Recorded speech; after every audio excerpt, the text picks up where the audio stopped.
Bien, vamos a comenzar este programa dedicado a hacer preguntas sobre la fe. Todos los hombres, queramos o no, llevamos una serie de preguntas en el corazón en torno a la fe. Por ejemplo, ¿se puede demostrar la existencia de Dios, sí o no? ¿Existe el alma humana? Preguntas sobre el más allá. ¿Estamos ciertos de que existe el más allá o es una suposición? Y en todo caso, ¿cómo entender que Dios pueda castigar a un hombre con el infierno? Y eso del cielo pues no es un rollo, ¿no? Son las preguntas que llevamos dentro y a lo largo de estas grabaciones vamos a ir sacándolas poco a poco. Sois vosotros los jóvenes los que vais a preguntar, ¿de acuerdo? Vamos a dar vueltas al tema de la existencia de Dios. Vamos a ver si podemos estar seguros de su existencia, si hay pruebas de que existe o no, ¿no? Entonces empezamos por la primera pregunta que tengáis ya preparada. Muy bien, pues nos vamos a meter ahora en un tema tremendamente difícil, que es el del infierno. Es decir, ¿existe el infierno? Hemos pasado en unos años de una época en la cual, digamos, se metía miedo con el infierno, ¿no? En las predicaciones, a no hablar en absoluto del infierno. Y bueno, pues hoy en día nadie se atreve con ese tema, no sale en la predicación, ¿no? Y entonces, pues ya mucha gente piensa que realmente si no hablamos de ello es porque no existe. ¿Entendido? Entonces vamos a meternos en el tema porque nos interesa saber si existe, nos interesa cómo se puede comprender, porque para eso es la teología. Decía San Anselmo de Canterbury que la teología es la fe que trata de comprender, ¿no es cierto? ¿No? Y todo se puede comprender en último término, ¿de acuerdo? Vamos adelante. ¿Quién hace la primera pregunta? Entonces, ¿es cierto que el infierno existe o no existe? O si existe, ¿cómo es? ¿Y dónde está? Vamos a ver. Yo, para decir que existe, me tengo que remitir a las palabras de Cristo. Jesús habla frecuentemente del infierno y del fuego que nunca se apaga. Mateo 5. Reservado a los que rehúsan creer y convertirse y donde se puede perder el alma y el cuerpo. En Mateo 13 tenemos una serie de parábolas, ¿no es cierto? Y esas parábolas terminan pues con una situación de salvación, no de condenación. Y entonces, cuando venga el Hijo del Hombre, con sus ángeles recogerán de su reino todos los escándalos y obradores de la iniquidad y los arrojarán al horno de fuego, allí donde está el llanto y el rechinar de dientes. Eso lo leemos en el capítulo 13 de San Mateo. Y luego el capítulo 25 de San Mateo, cuando viene Cristo al final de la historia, ¿no es cierto?, hacer el juicio final, lo que llamamos, ¿no es cierto?, ¿no? Pues unos resucitarán para la vida y otros resucitarán para la muerte y Dios pues hará el juicio de todas y cada una de las personas. ¿Me habéis entendido? Es decir, la Iglesia no se ha inventado el tema del infierno, ¿me entiendes, Miriam? Nadie se inventa una cosa así. Si la Iglesia tiene que hablar del infierno es porque Cristo ha hablado. Os ha citado ahí unos pasajes, los podéis leer vosotros y comprobarlos y estudiarlos, por supuesto. Entonces, si la Iglesia a lo largo de la historia ha hablado del infierno, es por ser fiel a Jesucristo. Y la Iglesia pues ha comprometido, digamos, su magisterio, de tal manera que es un dogma de fe, que existe el infierno. ¿Entendido? En el Concilio Lateranense IV de 1215, pues indudablemente ahí es un dogma ya claro, ¿no es cierto?, de la Iglesia. Y en el Catecismo de la Iglesia Católica sale el infierno, claro que sí. No podría ser el Catecismo de nuestra fe si no hablara también del infierno. Y en el número, lo digo de memoria, 1035, dice: la Iglesia cree en la existencia y la eternidad del infierno, porque ha creído a lo largo de su historia. Otra cosa es que realmente hoy en día los sacerdotes no nos atrevamos a hablar de él, tengamos miedo, no sepamos entenderlo, ¿no? Y eso es otra cuestión. Pero la primera pregunta, ¿existe el infierno? Es: Cristo habla de él, la Iglesia habla de él, es un dogma de la fe católica. ¿Entendido? la Iglesia cree en la existencia y en la eternidad del infierno. Número 1035 del Catecismo. Entonces tú has hecho otra pregunta más. ¿Que cómo es el infierno? Bien. ¿Y dónde está? ¿Dónde está el infierno? Pues el infierno no es que esté aquí debajo, en una especie de cueva que Dios ha hecho ahí para ir metiendo a la gente. Yo una vez pasé unos días en un balneario, el balneario de Fitero, en Navarra, que tiene aguas termales. Y lógicamente si tiene aguas termales es porque hay fuego ahí debajo, ¿no es cierto? Y les pregunté si ahí debajo estaba el infierno. Les pregunté un día en una misa. Y me dijeron que no, que ahí no estaba el infierno. Entonces, ¿dónde está? El infierno es el demonio. Y está donde el demonio está. Y esto no lo digo yo. Lo dice el número 74 del compendio del Catecismo. Dice, cuando los ángeles se rebelaron contra Dios, entonces comenzó el infierno. Así de claro, ¿entendido? Y entonces el infierno es el demonio, y está donde el demonio está. Y el demonio existe. Y yo te diría, claro que existe el demonio. ¿O es un símbolo del mal?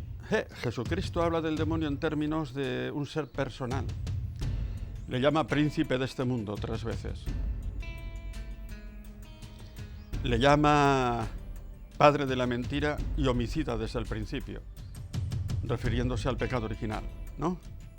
Padre de la mentira y homicida desde el principio. Jesucristo realmente lo ve como, digamos, un ser real realmente. Tan real que es el enemigo que Cristo tiene. Jesucristo, hemos hablado de él, habla de que el reino de Dios ha llegado, ¿no es cierto?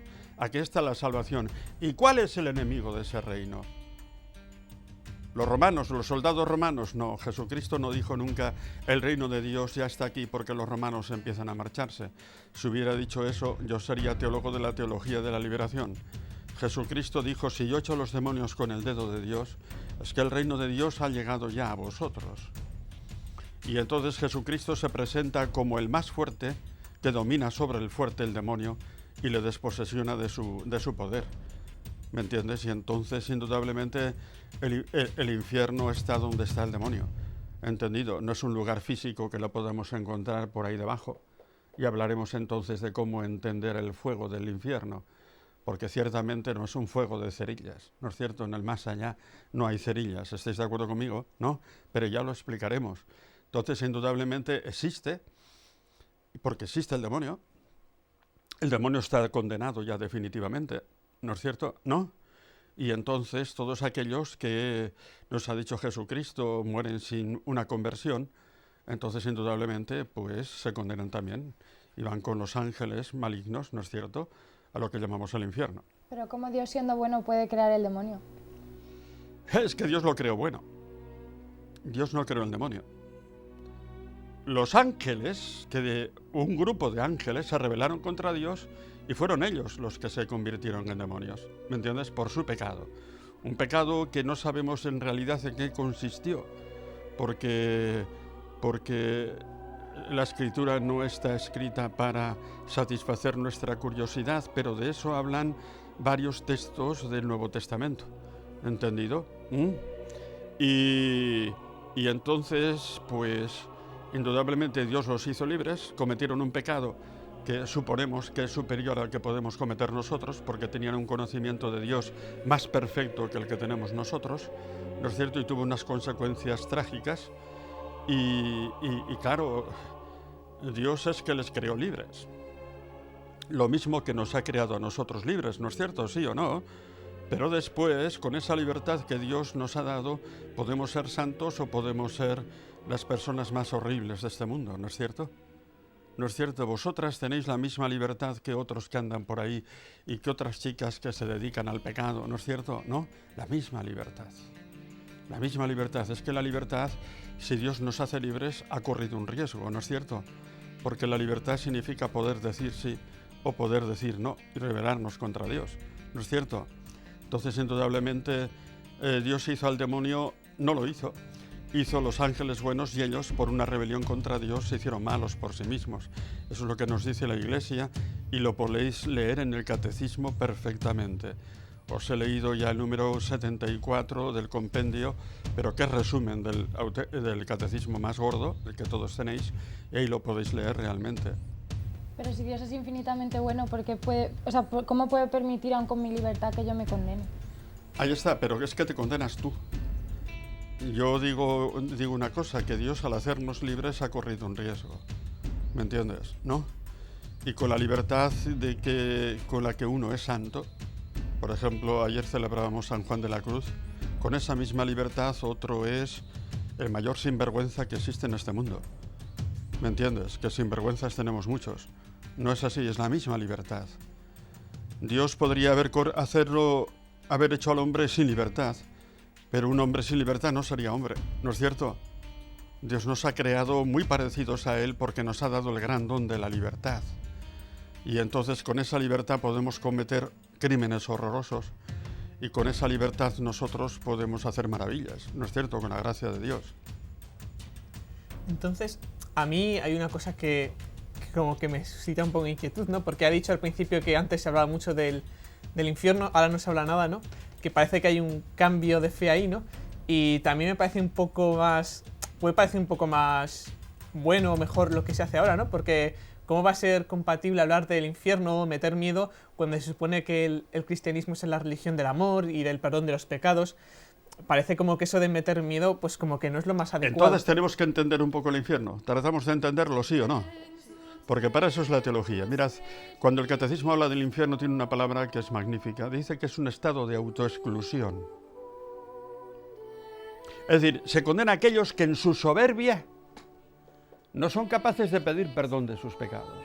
Porque efectivamente nosotros tenemos un Dios que goza perdonando. ¿Estáis de acuerdo conmigo, sí o no? Parábola del hijo pródigo. Ese Dios goza perdonando. Lo dice él. Capítulo 15 de San Lucas, hay más alegría en el cielo por un pecador arrepentido que por 99 que no necesitan arrepentimiento. ¿No es cierto? Dios goza perdonando. Y perdonó, por ejemplo, pues esto es lo bonito, a publicanos. Decían los fariseos que un publicano no podría ser perdonado nunca por Dios. Viene Jesucristo y le dice a Zaqueo, baja de ahí, que era publicano, que hoy quiero comer en tu casa. ¿No es cierto? Y la salvación ha llegado ya a tu casa. Y Dios goza perdonando. Los publicanos eran los que cobraban los tributos para Roma. De entrada se les consideraba traidores de la patria porque eran colaboracionistas con las fuerzas de ocupación.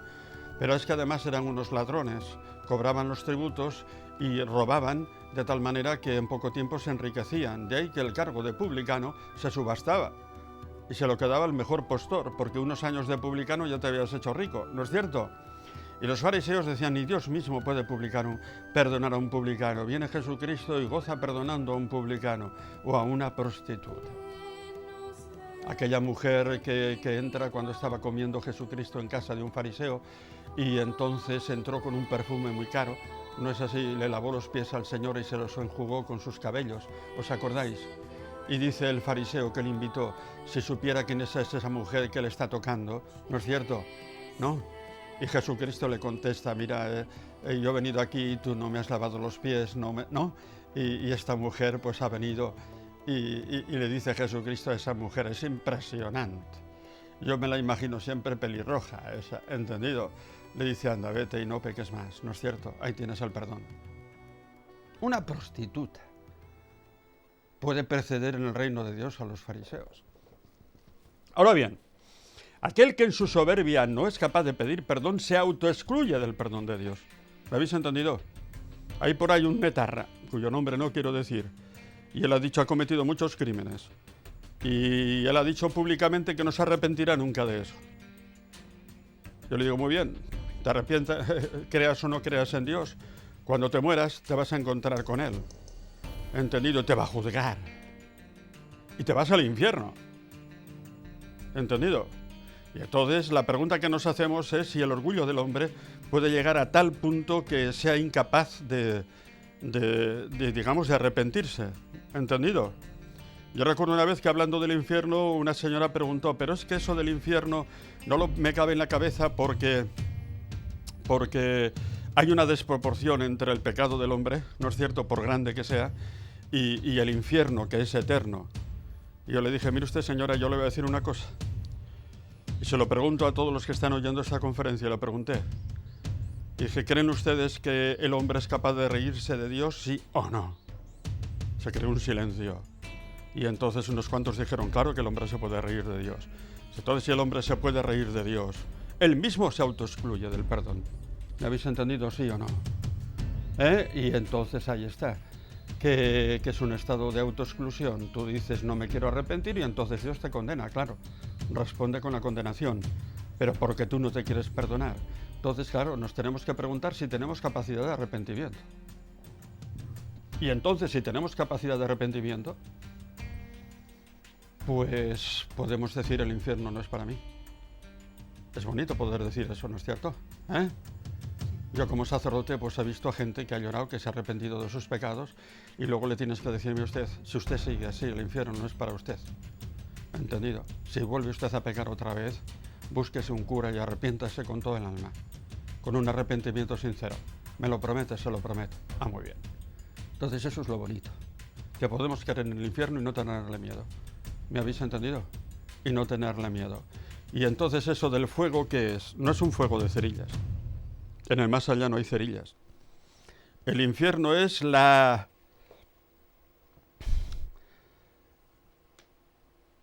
destrucción de la misma persona humana bajo el dominio definitivo del diablo, que ese sí que existe.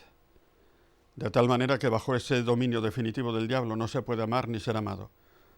En el infierno no se puede buscar la verdad, ni el bien, ni la belleza. El infierno es, digamos, el odio eterno, la amargura eterna. Eso es el fuego. ¿Me habéis entendido? No un fuego de cerillas. El odio eterno, la amargura eterna. ¿Entendido? Eso sí, eso sí. Es la destrucción total de nuestra persona bajo el dominio definitivo del diablo, que ese sí que existe. Entonces, indudablemente, si me preguntáis si yo tengo miedo al infierno, os diré, no. Gracias a Dios no tengo pecados graves. Pero tengo leves, y me confieso una vez al mes. ¿Me habéis entendido? ¿No? Entonces, ¿creéis vosotros que una persona que se confiesa constantemente una vez al mes de sus pecados leves se puede ir al infierno? ¿No es cierto? No, pues no es cierto, el infierno no es para mí y creo en él. Ahora hay que decirle a la gente, si usted se ríe de Dios, usted se condena. Entonces, a mí todavía no me ha quedado claro, o no ha quedado claro del todo, por qué no se habla del infierno. Porque si no se habla, parece que aún así, a pesar de todo lo que ha dicho usted, aunque no haya que tenerlo miedo, si no se habla, parece como que la fe de la Iglesia Ahí está, ha cambiado. pues porque los sacerdotes están acomplejados, porque no han estudiado, porque no son capaces ni siquiera de decir lo que hemos dicho aquí. ¿Me habéis entendido? Porque se puede explicar. Ni siquiera leen el catecismo para tratar de comprender lo que es ese estado de autoexclusión, porque eso da una clave para entender el infierno, ¿no es cierto? Es el hombre el que se autoexcluye en la medida en que es incapaz de pedir perdón a Dios. Creo que los sacerdotes, pues, en muchos casos no estudian, no se preparan, ¿no es cierto? Tienen un complejo, tienen un miedo de que les digan que son carcas, de que asustan a la gente, ¿no? Y sin embargo, diciendo la verdad, yo creo que se atrae más a la gente, ¿no es cierto? Sí o no, diciendo la verdad y explicando la verdad, porque se explica y se puede realmente, pues, entender mejor. Yo lo suelo explicar así y la gente me dice, hombre, pues se entiende, ¿no es cierto? Se entiende. Yo recuerdo una vez una señora que me preguntó, yo no podré nunca aceptar el infierno, no me cabe en la cabeza, le di esta explicación y se quedó tranquila. ¿No es cierto? ¿Usted tiene capacidad de arrepentimiento? Sí, entonces el infierno no es para usted, le dije. El infierno es un estado de autoexclusión. Se condena, repito, a aquel que en su soberbia no es capaz de pedir perdón. Si usted tiene capacidad de pedir perdón, el infierno no es para usted. Entonces tendríamos que exigirles o pedirles a nuestros sacerdotes que nos hablaran del infierno. Por supuesto que sí, que se quiten el miedo, que estudien algo.